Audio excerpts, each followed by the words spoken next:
ಸ್ನೇಹಿತರೆ, ನಾವು 6 ರಿಂದ 8 2017ರ ಪ್ರಶ್ನೆ ಪತ್ರಿಕೆಯ ಮುಂದಿನ ಭಾಗವನ್ನು ನೋಡ್ತಾ ಇದ್ದೀವಿ. ಬಹುಪದೋಕ್ತಿ p of X is equal to c x plus d ರ ಶೂನ್ಯತೆ.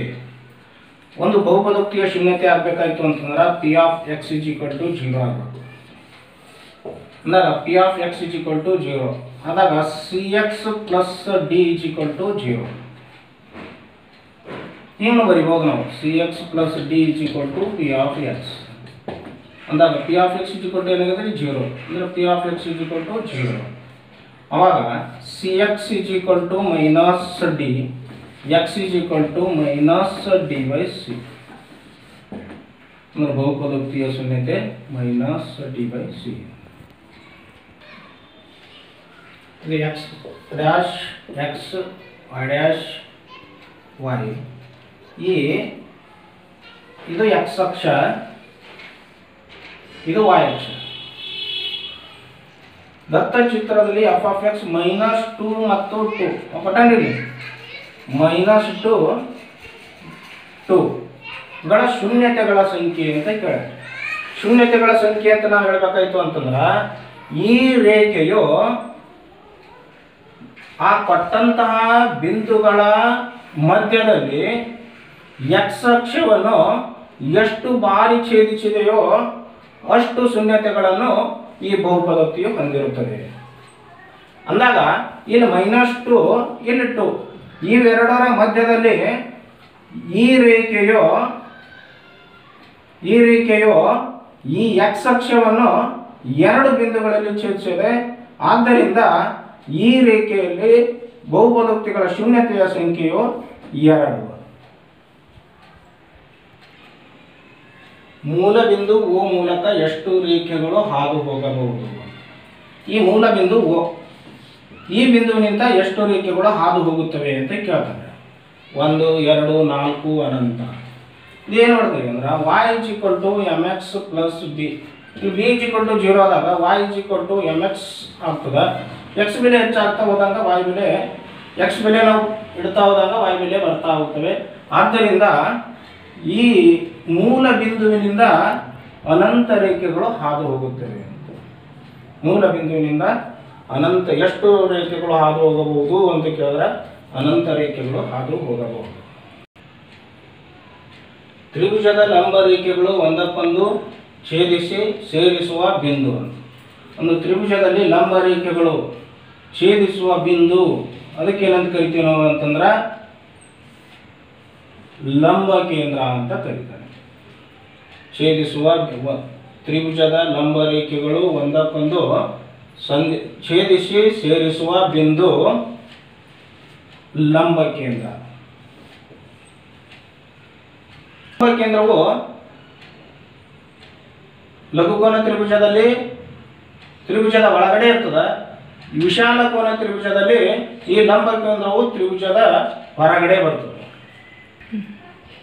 ಒಂದು ಆಯತ ಘನಾಕಾರದ ನೀರಿನ ತೊಟ್ಟಿ 6 ಮೀಟರ್ ಉದ್ದ, 5 ಮೀಟರ್ ಅಗಲ, 4.5 ಮೀಟರ್ ಆಳವಿದೆ. ಅದರಲ್ಲಿ ಎಷ್ಟು ಲೀಟರ್ ನೀರು ಹಿಡಿಯುತ್ತವೆ? ಅಂದ್ರೆ ಇಲ್ಲಿ ನೀರಿನ ತೊಟ್ಟಿಯ ವ್ಯಾಲ್ಯೂಮ್ ಕಂಡುಹಿಡಿಯಬೇಕು. ನೀರಿನ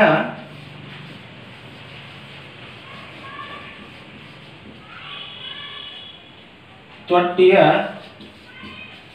ಘನಫಲ is equal to l into b into h. ಇಲ್ಲಿ ಎಲ್ ಎಷ್ಟು ಕೊಟ್ಟನ್ರಿ 6, ಬಿ 5, ಎಚ್ 4. ಆಳ ಅಂದ್ರೂ ಒಂದೇ ರೀ, ಎತ್ತರ ಅಂದ್ರೂ ಒಂದು. 6 30 into 4.5 is equal to 4.5 into 30. 5 3 4 12 13 135 m3. ಏನು ಕೊಟ್ಟಿಲ್ಲ 1 m3 is equal to 1000 litre. 1 m³ is equal to 1000 litre. 135 m³ is equal to litre.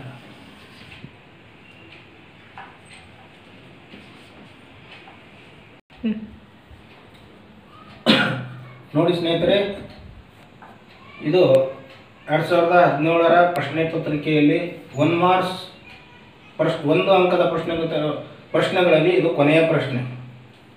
ವಕ್ರ ಮೇಲ್ಮೈ ವಿಸ್ತೀರ್ಣ 88 ಮೀಟರ್ ಸ್ಕ್ವೇರ್ ಇರುವ ಒಂದು ಸಿಲಿಂಡರ್ನ ಎತ್ತರ 14 ಮೀಟರ್, ಆದರೆ ಸಿಲಿಂಡರ್ನ ಪಾದದ ತ್ರಿಜ್ಯ ಅಂತ ಕೇಳಿದೆ. ಸಿಲಿಂಡರ್ ಇದು ಎತ್ತರ, ಇದು ತ್ರಿಜ್ಯ. ಸಿಲಿಂಡರ್ನ ವಕ್ರ ಮೇಲ್ಮೈ ವಿಸ್ತೀರ್ಣ ಕೊಟ್ಟಂಗೈತಿ. ವಕ್ರ ಮೇಲ್ಮೈ ವಿಸ್ತೀರ್ಣ lateral surface area is equal to 2πRh. ಇಲ್ಲಿ LSR ಕೊಟ್ಟಂದ್ರೆ 2πRh is equal to 88. 2 into pi is 22/7. R ತ್ರಿಜ್ಯ ಕೇಳೋಣ. RH 14 is equal to 88. 7 1 7, 7 2 14. R is equal to 88 divided by 2 into 22 into 2. 22 1 22, 4 2 1 2 2 2 1 2 1. R is equal to 1 centimeter, 1 meter. R is equal to 1 meter. ಪಾದದ ತ್ರಿಜ್ಯ 1 metre. ಈ 2 ಅಂಕದ ಪ್ರಶ್ನೆಗಳನ್ನು ಮುಂದಿನ ಭಾಗದಲ್ಲಿ ನೋಡೋಣ.